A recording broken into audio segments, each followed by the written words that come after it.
Next we're going to talk about inverse functions. So first we'll define inverse functions. This notation, let f map a domain to a range, is not a notation and many of you are likely to have seen. It's another way of denoting a function.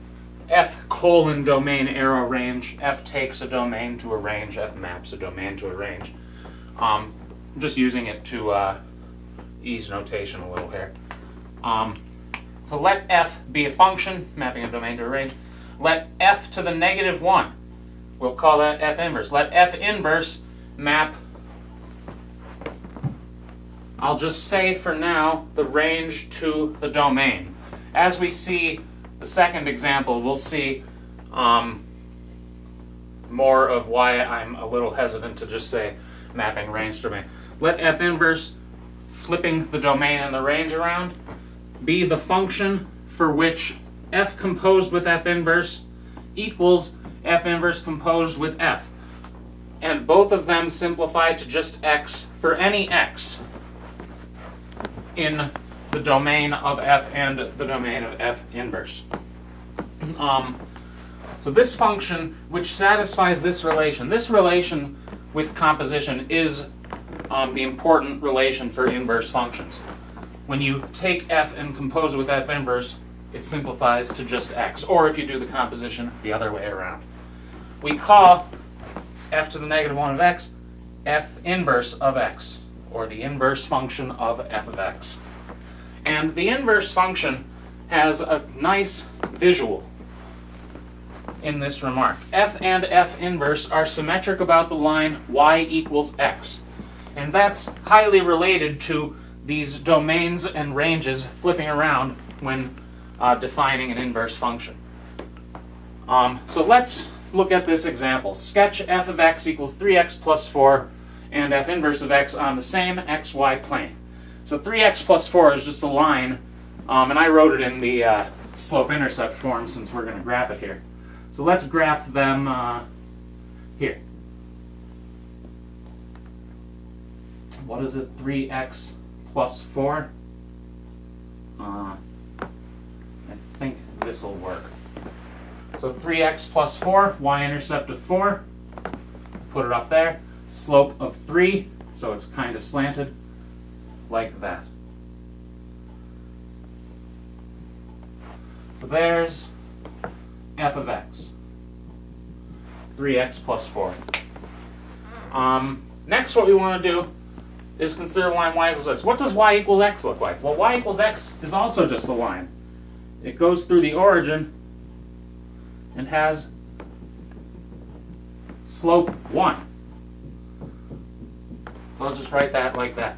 Y equals x, line with slope 1 going through the origin. That doesn't look like a very straight line, but that's okay. Because what we need to do to sketch f inverse of x, now you could, we're not going to discuss the algebra of finding the inverse. You could use algebra to find an inverse following a process. I'm not going to do that. I'm more concerned with this understanding of flipping it across the line y equals x. Well, how are we going to flip this around y equals x?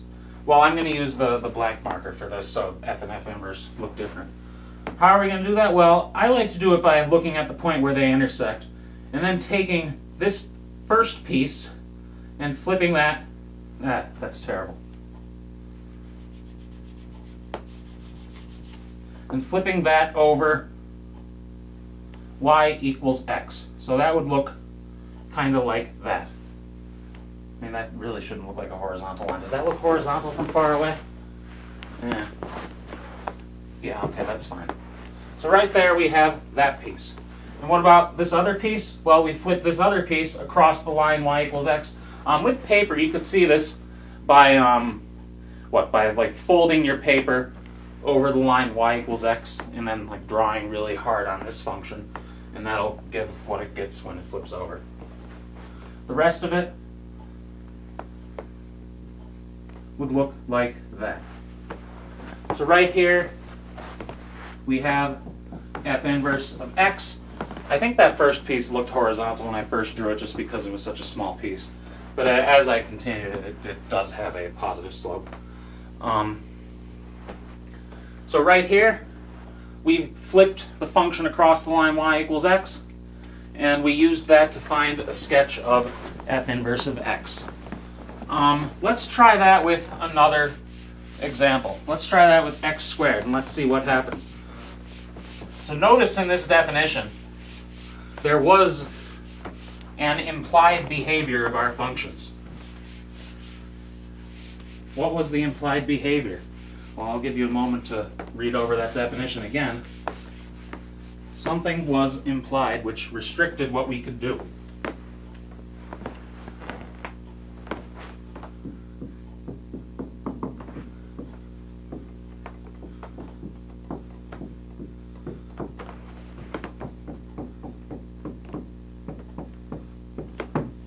In the definition, it says f inverse of x has to be a function. So instead of the directions for this one being sketch f and f inverse, I'm just going to say what about f of x equals x squared, because for this f inverse is not going to exist. And I'm going to do this actually on two separate graphs, because on one, yeah, I'll do it on one. I have two different colors. So here, we'll draw f of x. Yeah, I'll put it on one. It might look pretty cool on one. No, I'm going to draw it on two initially. Yes, it does matter. I'm going to draw it on two. Two graphs, two planes. I'm going to draw f and f inverse here. So here's f of x equals x squared. What does the line y equals x look like here? Well, it looks like this. What happens when we flip this function across that line? Well, we get this.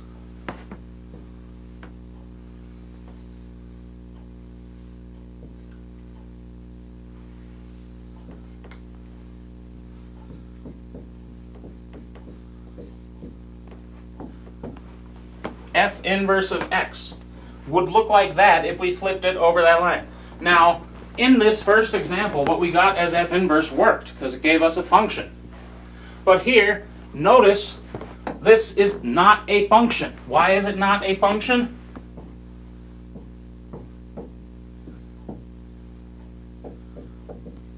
Let's put an exclamation. No, I don't like exclamation points. I don't want an exclamation point there. That is not a function by the vertical line test. But what we can do, if we want to find an inverse for this function, what we can do is find an inverse for a piece of this function. Meaning we can take just a piece of this function so that when we flip it over the line y equals x, what we have as a sketch of our inverse does give us a function. How can we do that? Well, how can we do that? What would have to happen in order for this to be a function? It would need to satisfy the vertical line test right here for it to be a function.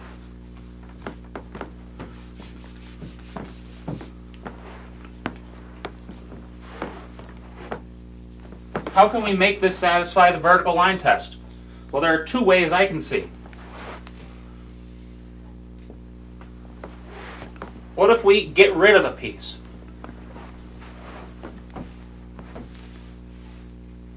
We get rid of that piece on the bottom, or you can get rid of the piece on top. We get rid of the piece on the bottom, it's now a function. But what happened here?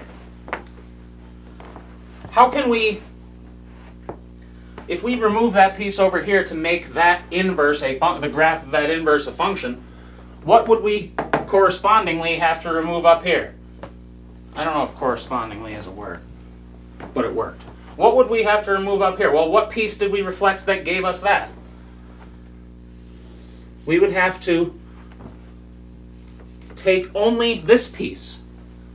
And if we took only this piece, we would get a sketch of an inverse, which is a function. So here, instead of saying f of x equals x squared, what I'm going to say is, down here, f of x equals x squared on the restricted, I'm going to write this as an observation. observe. So observe, f of x equals x squared on the restricted domain 0 to infinity, including 0, has inverse function f inverse of x given by this graph. So if we want to find the sketch of an inverse function, not all functions, we can't use any function and flip it across the line y equals x and necessarily get another function. But what we would like is a condition on an original function which guarantees that the function has an inverse which exists. So let's take a closer look at what went wrong when flipping x squared over the line y equals x. Well, it did not have an inverse function because when we flipped the graph over, it was not a function. Why was it not a function? It didn't satisfy the vertical line test, the potential graph of f inverse. Well, what we would like is a condition on f that guarantees the inverse function exists. So we need this to not happen. Well, what goes wrong in this function that causes this to happen? Well, let's flip that vertical line about the line y equals x. What does that look like? A horizontal line. So right here, this function does not have an inverse when that happens. When a horizontal line hits it twice. Because when a horizontal line hits it twice, you flip that across y equals x, you're going to get a vertical line that hits it twice. And that can't happen. So right here we have this theorem called the horizontal line test. The vertical line test tested whether a graph was a function. The horizontal line test tests whether a function has an inverse. And the statement is, given f of x a function, the inverse function exists if and only if. So again, these are logically equivalent statements. The inverse function exists if and only if every horizontal line intersects f of x no more than once. So an inverse exists is exactly the same as every horizontal line hitting it either 1 or 0 times. And you can see here that one does not have an inverse. Anything where horizontal lines hit it more than once does not have an inverse. If you look at sine of x doesn't have an inverse on its entire domain either, because horizontal lines intersect it multiple times, infinitely many in fact. But what we did with x squared up here to find an inverse will work. What did we do? What we can do is restrict the domain of f of x so that f inverse will exist on that domain. We can always do that. That was can, C-A-N, always do that. We can always restrict the domain of a function so that its inverse exists. We can always restrict the domain of a function so that it satisfies the horizontal line test. With x squared, we restricted ourselves to 0 to infinity. We could do that with other functions. So let's do that with the trig functions. So first, let's look at sine of x. Sine of x, the graph of sine of x, does not satisfy the horizontal line test. So let's restrict the domain to a piece on which the horizontal line test is satisfied. The standard domain restriction for sine of x would look at just this piece of the function. Of course, there are many choices you could choose. The standard one, and the one we will use, is this choice. If you look at only, including the endpoints, negative pi over 2 to pi over 2. sine of x does satisfy the horizontal line test on that shaded in piece. So we're going to restrict the domain of sine of x to negative pi over 2 to pi over 2. So that f inverse x, a notation for the inverse trig functions is sine to the negative 1 of x, sine inverse of x. This is not 1 over sine of x. F inverse is not 1 over f of x. This is a notation for the inverse function which satisfies the composition relation. So we restrict the domain to negative pi over 2 to pi over 2, so f inverse x, in this case sine inverse of x, exists. And as a remark, this remark is used for computation purposes. We'll be doing computations using the inverse trig functions.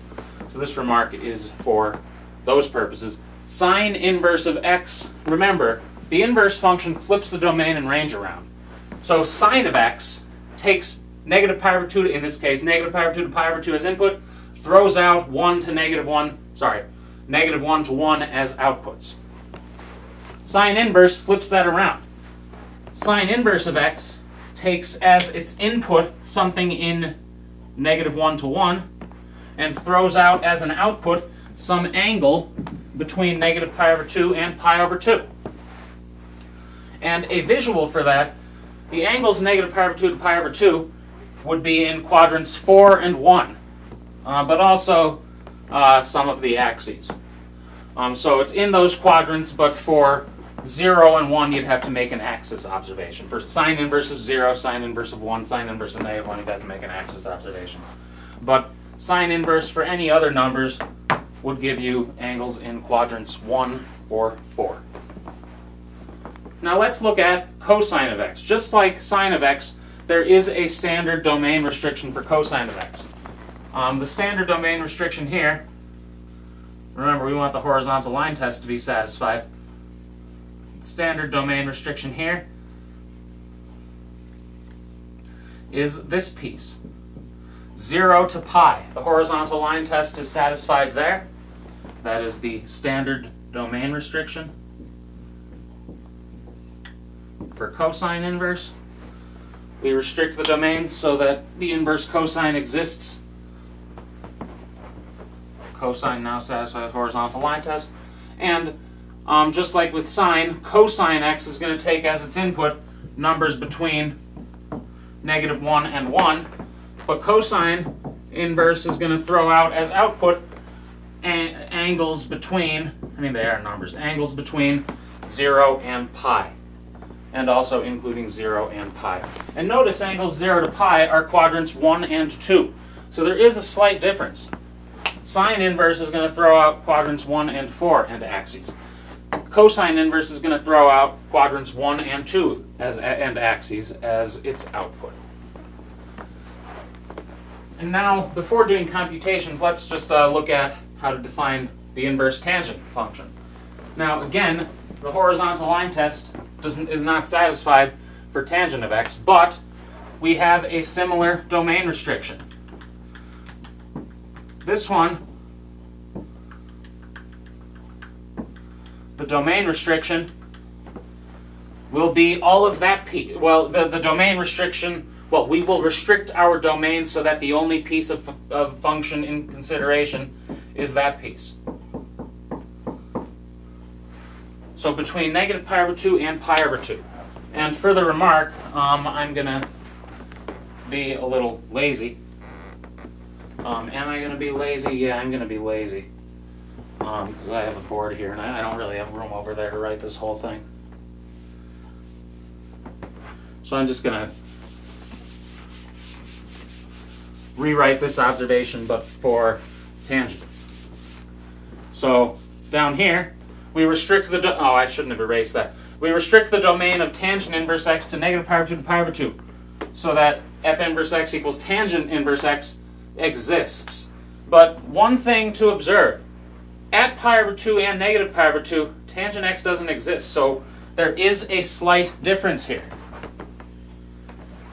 We can't close the brackets for the inverse tangent function. There's one difference.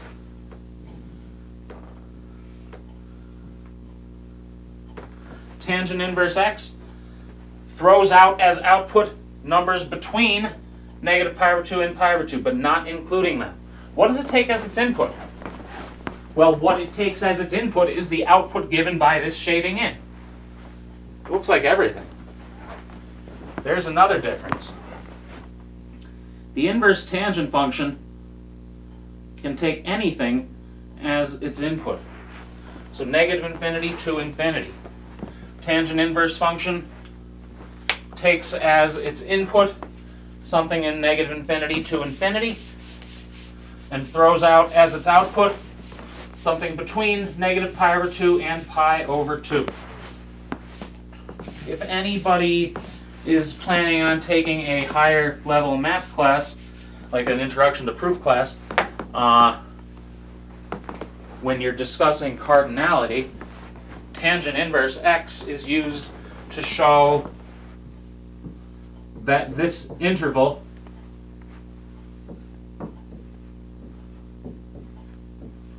and this interval have the same number of elements. Who would have thought that? So when I took an introduction to proof class, the professor said, what function have you seen before that can you use to conclude that the intervals 0 to 1 and the real number line actually have the same number of elements? And I didn't know the answer. But then he said, well, you can use the inverse tangent function. And I said, well, I didn't say anything because I was in class. But I thought, yeah, I guess you could. So you can keep that in mind, in the back of your mind. Tangent inverse x takes as input negative infinity to infinity and gives negative pi over 2 to pi over 2 as output. And notice there is one other difference. I'm just going to record that difference by writing, instead of axes, axis.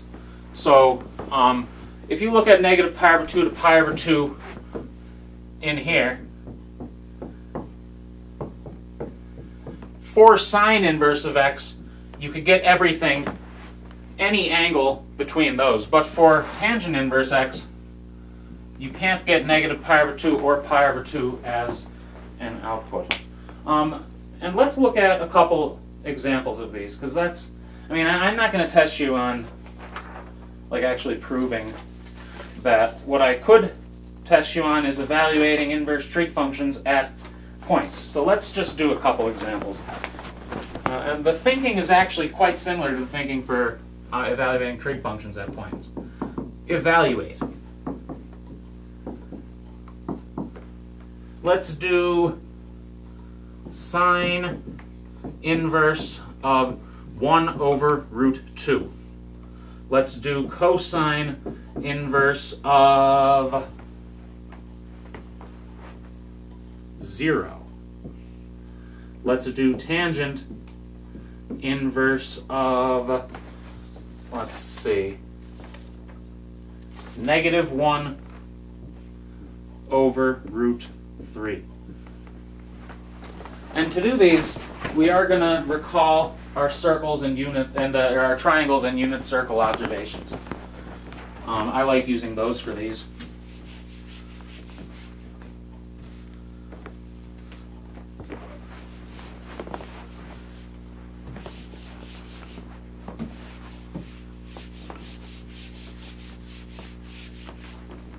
So let's start with the first one. Inverse sine. My pen, where's my black marker? It's over here. My marker is running out of ink. So let's move over to this one. Inverse sine of 1 over root 2. Well, there are two things, just like with regular trig functions, there are two things I like to think of here. Which quadrant are we in? And which triangle are we going to use?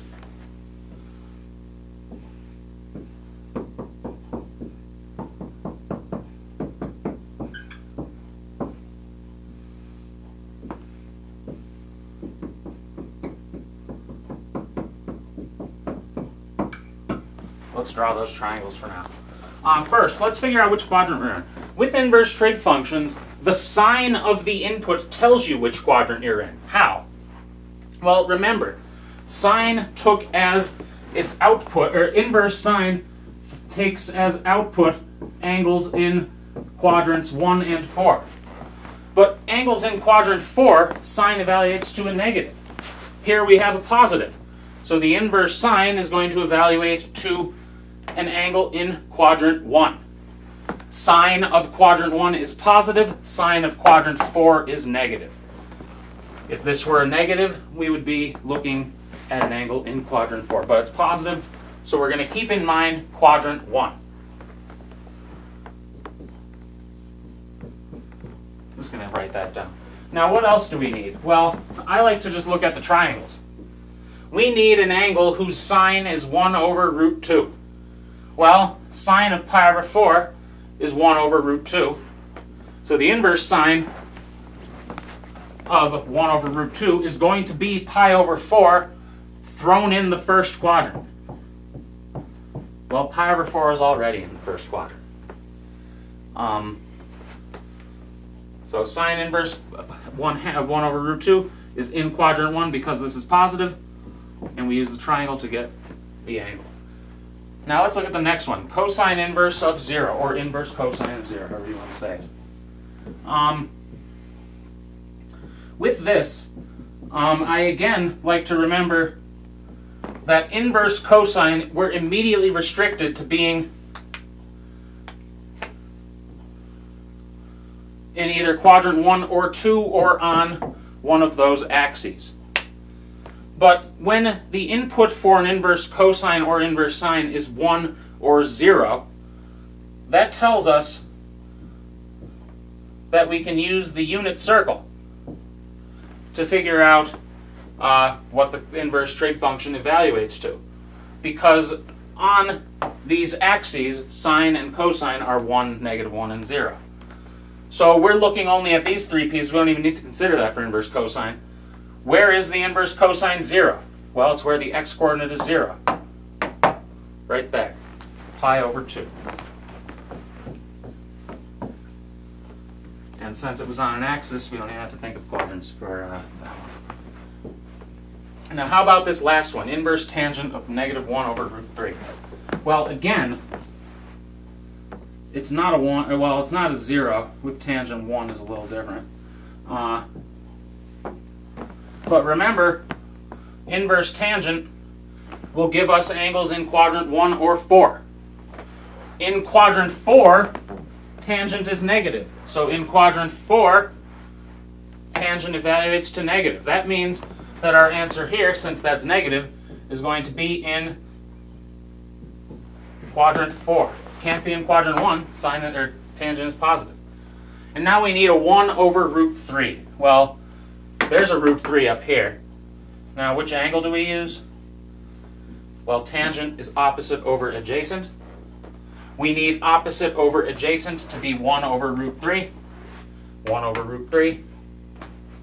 The opposite of pi over 6 is 1. The adjacent is root 3. So we have pi over 6. But we're looking in the fourth quadrant. Pi over 6 is in the first quadrant. Pi over 6 is this angle. We want that to be in the fourth quadrant. So instead of going up, we're going to go down.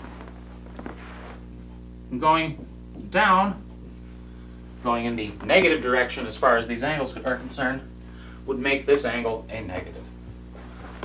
So evaluating trig inverse functions does, I think, take a good deal of practice, a good deal more practice than regular trig functions, because the thinking is more subtle.